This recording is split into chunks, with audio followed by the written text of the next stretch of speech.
ജ്യോതിസ് ചാനലിലേക്ക് എല്ലാവർക്കും സ്വാഗതം. വിശുദ്ധ ലൂക്കായുടെ സുവിശേഷം 12-ാം അധ്യായത്തിൽ നിന്നുള്ള ഓപ്ഷൻസോട് കൂടിയ ചോദ്യങ്ങളും ഉത്തരങ്ങളുമാണ് ഇന്നത്തെ വീഡിയോയിൽ ഉൾപ്പെടുത്തിയിരിക്കുന്നത്. ചോദ്യം 1.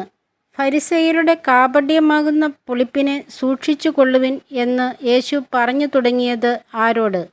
എ. തിങ്ങിക്കൂടിയ ജനത്തോട്, ബി. ശിഷ്യന്മാരോട്, സി. സിനഗോഗിലുണ്ടായിരുന്നവരോട്, ഡി. പുരോഹിതരോട്. ഉത്തരം ബി. ശിഷ്യന്മാരോട്. ചോദ്യം 2. അറിയപ്പെടാതിരിക്കുകയില്ല എന്ത്? എ. നിഗൂഢമായത്, ബി. മറഞ്ഞിരിക്കുന്നത്, സി. ഇരുട്ടത്ത് സംസാരിച്ചത്, ഡി. ചെവിയിൽ പറഞ്ഞത്. ഉത്തരം എ. നിഗൂഢമായത്. ചോദ്യം 3. നിങ്ങൾ എന്തിനേക്കാൾ വിലയുള്ളവരാണ് എന്നാണ് യേശു പറഞ്ഞത്? എ. 5 കുരുവികളേക്കാൾ, ബി. അനേകം കുരുവികളേക്കാൾ, സി. 2 നാണയത്തുട്ടിനേക്കാൾ, ഡി. അനേകം നാണയത്തുട്ടിനേക്കാൾ. ഉത്തരം ബി. അനേകം കുരുവികളേക്കാൾ. ചോദ്യം 4. മനുഷ്യരുടെ മുമ്പിൽ തന്നെ ഏറ്റുപറയുന്ന ഏതൊരുവനെയും ആരുടെ മുമ്പിലാണ് മനുഷ്യപുത്രൻ ഏറ്റുപറയുക? എ. ദൈവത്തിൻ്റെ ദൂതന്മാരുടെ, ബി. ദൈവത്തിൻ്റെ, സി. പിതാവായ ദൈവത്തിൻ്റെ, ഡി. അത്യുന്നതനായ ദൈവത്തിൻ്റെ. ഉത്തരം എ. ദൈവത്തിൻ്റെ ദൂതന്മാരുടെ. ചോദ്യം 5. ആർക്കെതിരെ സംസാരിക്കുന്നവനോടാണ് ക്ഷമിക്കപ്പെടുക? എ. ദൈവപുത്രൻ, ബി.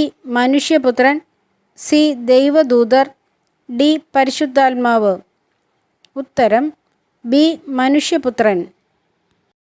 ചോദ്യം 6. ആർക്കെതിരെ ദൂഷണം പറയുന്നവനോടാണ് ക്ഷമിക്കപ്പെടുകയില്ലാത്തത്? എ. മനുഷ്യപുത്രൻ, ബി. സ്വർഗത്തിന്, സി. പിതാവായ ദൈവത്തിന്, ഡി. പരിശുദ്ധാത്മാവിന്. ഉത്തരം ഡി. പരിശുദ്ധാത്മാവിന്. ചോദ്യം 7. സിനഗോഗുകളിലും അധികാരികളുടെയും ഭരണാധിപന്മാരുടെയും മുമ്പിൽ നിങ്ങളെ കൊണ്ടുപോകുമ്പോൾ എന്ത് ഉത്തരം കൊടുക്കണമെന്ന് ആരാണ് പഠിപ്പിക്കുക? എ. പരിശുദ്ധാത്മാവ്, ബി. മനുഷ്യപുത്രൻ, സി. ദൈവവചനം, ഡി. ജ്ഞാനം. ഉത്തരം എ. പരിശുദ്ധാത്മാവ്. ചോദ്യം 8. പൂരിപ്പിക്കുക. ഹേ മനുഷ്യ, എന്നെ നിങ്ങളുടെ ഡാഷോ സ്വത്ത് ഭാഗിക്കുന്നവനോ ആയി ആര് നിയമിച്ചു? എ. ന്യായാധിപൻ, ബി. വ്യവഹാരി, സി. മധ്യസ്ഥൻ, ഡി.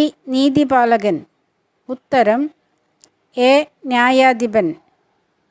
ചോദ്യം 9. യേശു പറഞ്ഞ ഉപമയിൽ ആരുടെ കൃഷിസ്ഥലമാണ് സമൃദ്ധമായ വിളവ് നൽകിയത്? എ. കൃഷിക്കാരൻ്റെ, ബി. ധനികൻ്റെ, സി.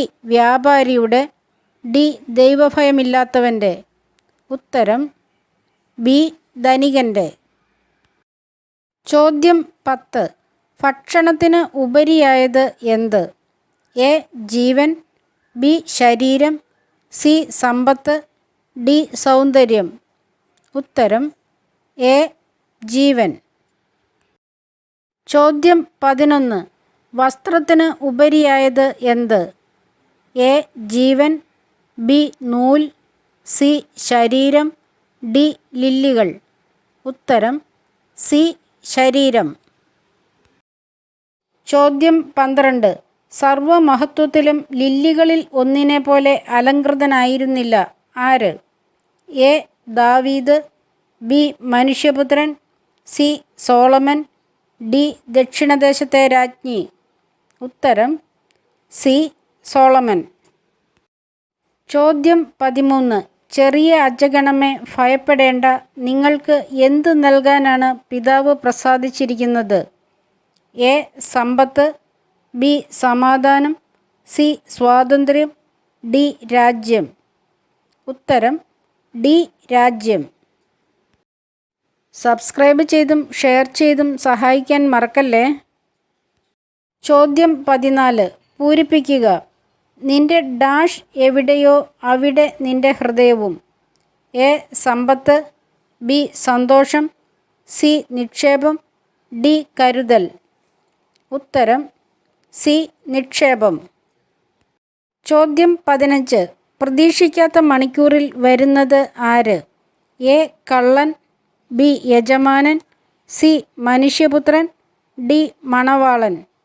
ഉത്തരം സി. മനുഷ്യപുത്രൻ. ചോദ്യം 16. യജമാനൻ വരുമ്പോൾ ജോലിയിൽ വ്യാപൃതനായി കാണുന്ന ഭൃത്യനെ യജമാനൻ ആരായിട്ടാണ് നിയമിക്കുക? എ. ഭൃത്യന്മാർക്ക് മേൽ, ബി. സകല സ്വത്തുക്കളുടെയും മേൽ, സി. കൃഷിയിടത്തിനു മേൽ, ഡി. ആട്ടിൻപറ്റങ്ങൾക്ക് മേൽ. ഉത്തരം ബി. സകല സ്വത്തുക്കളുടെയും മേൽ. ചോദ്യം 17. അത് നിവൃത്തിയാകുവോളം ഞാൻ എത്ര ഞെരുങ്ങുന്നു? ഏത്? എ.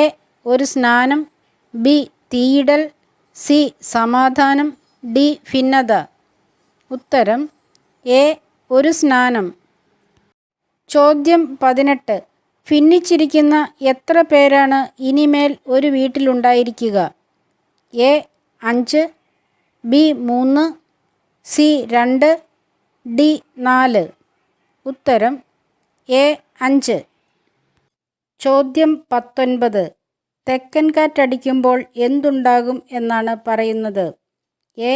മഴ വരുന്നു, ബി. അത്യുഷ്ണം, സി. കടൽ കയറ്റം, ഡി. മത്സ്യസമ്പത്ത്. ഉത്തരം ബി. അത്യുഷ്ണം. ചോദ്യം 20. ഭൂമിയുടെയും ആകാശത്തിൻ്റെയും ഭാവഭേദം വ്യാഖ്യാനിക്കാൻ അറിയുന്ന നിങ്ങൾക്ക് വ്യാഖ്യാനിക്കാൻ അറിയാത്തത് എന്ത്? എ.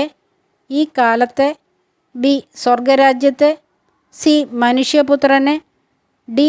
ദൈവകൽപ്പനകളെ. ഉത്തരം എ. ഈ കാലത്തെ. ചോദ്യം 21. ശത്രു നിന്നെ ന്യായാധിപൻ്റെ അടുത്ത് കൊണ്ടുപോയാൽ ന്യായാധിപൻ നിന്നെ ആർക്കാണ് ഏൽപ്പിച്ചു കൊടുക്കുക? എ. നിയമപാലകന്, ബി. ന്യായപാലകന്, സി. കാരാഗൃഹപാലകന്, ഡി. രാജാവിന്. ഉത്തരം സി. കാരാഗൃഹപാലകന്. വേഗത്തിൽ ശരിയായ ഉത്തരം കണ്ടുപിടിക്കാൻ സാധിച്ചു എന്ന് കരുതുന്നു. ഓരോരുത്തരെയും ഒരുപാട് സ്നേഹത്തോടെ സന്തോഷത്തോടെ ഓർത്തുകൊണ്ട് സബ്സ്ക്രൈബ് ചെയ്തും ഷെയർ ചെയ്തും സഹകരിക്കും എന്ന ശുഭപ്രതീക്ഷയോടെ ഈശോയുടെ നാമത്തിൽ നന്ദി, നമസ്കാരം.